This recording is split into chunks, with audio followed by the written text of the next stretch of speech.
high max potato boxes, so you can stack them 8 high. Just been around on the animals this morning, fed them all, made sure they've all got water. Heading out now to pick up the rollers. The sunflowers that we put in the ground yesterday, they're getting sprayed with a herbicide to deal with any weeds that will come through. So I need to roll them before that happens, because you don't want to disturb the film of solution that the sprayer puts on them. So I'll roll it, it'll be nice and flat. We get the layer of solution on top, and all the weeds should hit that and die off. Cold again this morning. It's been cold for days and days and days in the mornings, but it's to be 18 degrees through the day and then cool down again at night. You can see all the nice rows of barley coming through. They got hit with a good bit of moisture the other day, so they've fired through the ground no problem. Okay, my tractor needs a wash, but ignore that. Sunflowers here, barley there, grass there. Kevin's just in just now to sow the grass. He'll just be marking off with a GPS the boundary of this, and then he can use the GPS and sow it all the way across. He'll stitch it, he'll sow it one way at half the rate it needs, and then he'll stitch it the other way just to spread the grass out and make sure it's all evenly spread through. Nice and thick grass.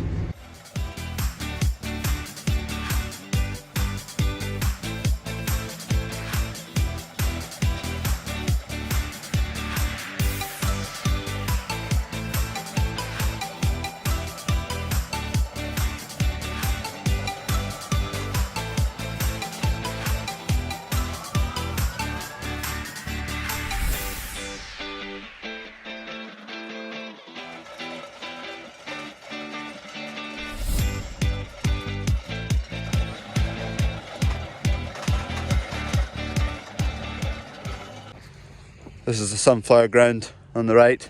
It's all finished and rolled. This is the grass on the left. He's finished doing it once, and now he's stitching it in a different direction. And that'll be the final thing, the final bit of sowing the drill does until harvest, until the winter harvest crops go in. I can now come and pick up my flags because we know the boundaries. That's the grass, that's barley, that's sunflowers. The GPS is good as well because you can mark the edge of a boundary and it'll tell you the exact size of the field as well. Quite handy. This line will get a fence on it, and all the way along there, up there and back to there. And that'll be a new paddock. That'll be all grass. It'll be split into 2 different paddocks. It's for another wee project. You might see more of coming soon. The rows are quite satisfying, aren't they?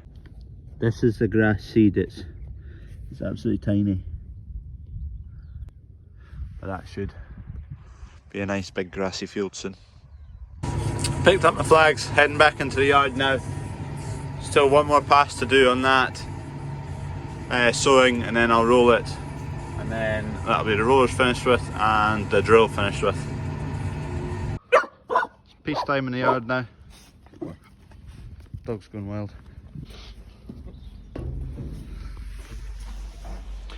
That's the grass seed there. There's not too much. It goes a long way. The dog.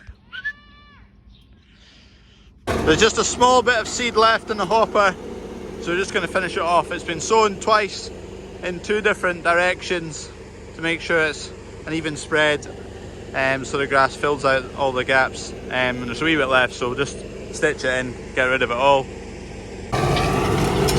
So that's the drill there. Discs on the front, not really needing the disc at the moment because it's been churned up enough.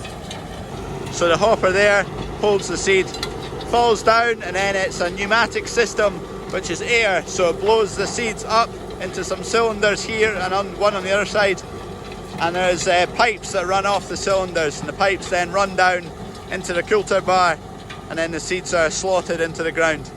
In this case they're kind of just on the surface. I mean, you can see them just there, and you don't want them too deep with grass seed. You just want them within the first kind of centimetre or so and scattered about, whereas cereal seeds in terms of barley, wheat, oats is a much deeper sown seed.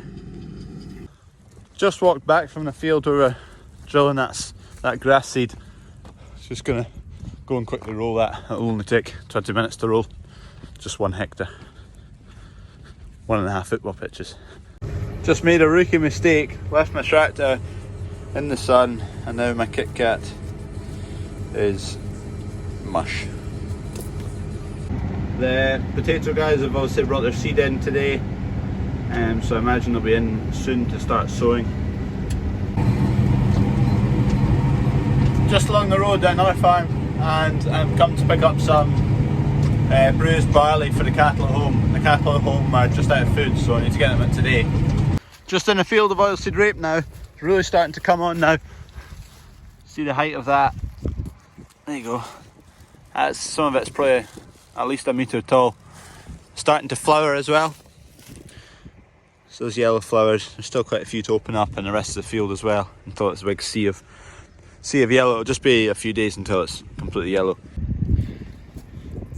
Do you think these would pass as gifts for girlfriends/mothers? I think so. Cheap anyway. Got loads of them.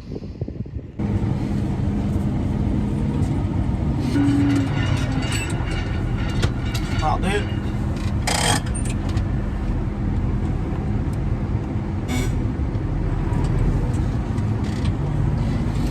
Just so we can put the trailer on now, put some barley in it, back on the road.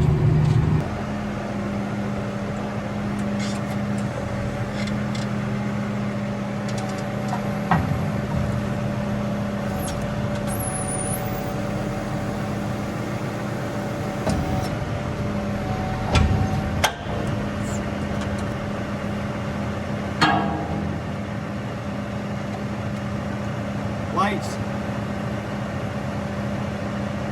Main body of the trailer lifting it up, and brakes.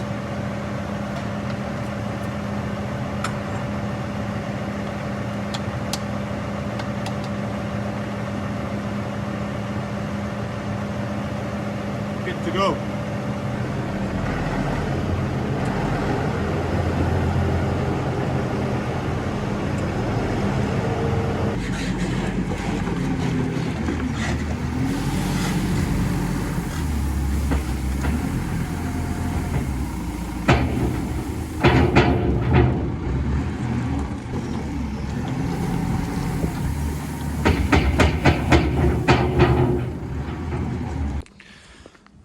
Kevin and Dunk just round the corner, both just cleaning off kit.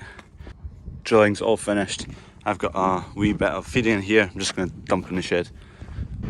Kevin's just putting on that trailer of feed, he'll take it along when he goes home, and Dunk's just putting the sprayer away, and I'm heading home again. We're back home. Shop's just getting ready to open up for the 26th. Question of the day, what's this tool for? It's got loads of wee holes.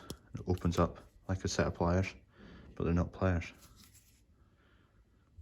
We've got a big Fendt 724 in the shed tonight. Sadly it's not ours, it's the potato guys. It's got the seeder on the back of it. That's what they drill the potatoes with. They've just been in today, bed forming, destoning, drilling seed potatoes as well. They should finish the field tomorrow. I'll try and get a few bits tomorrow and show you how the potatoes are grown, how your chips, your crisps and your baked tatties are made.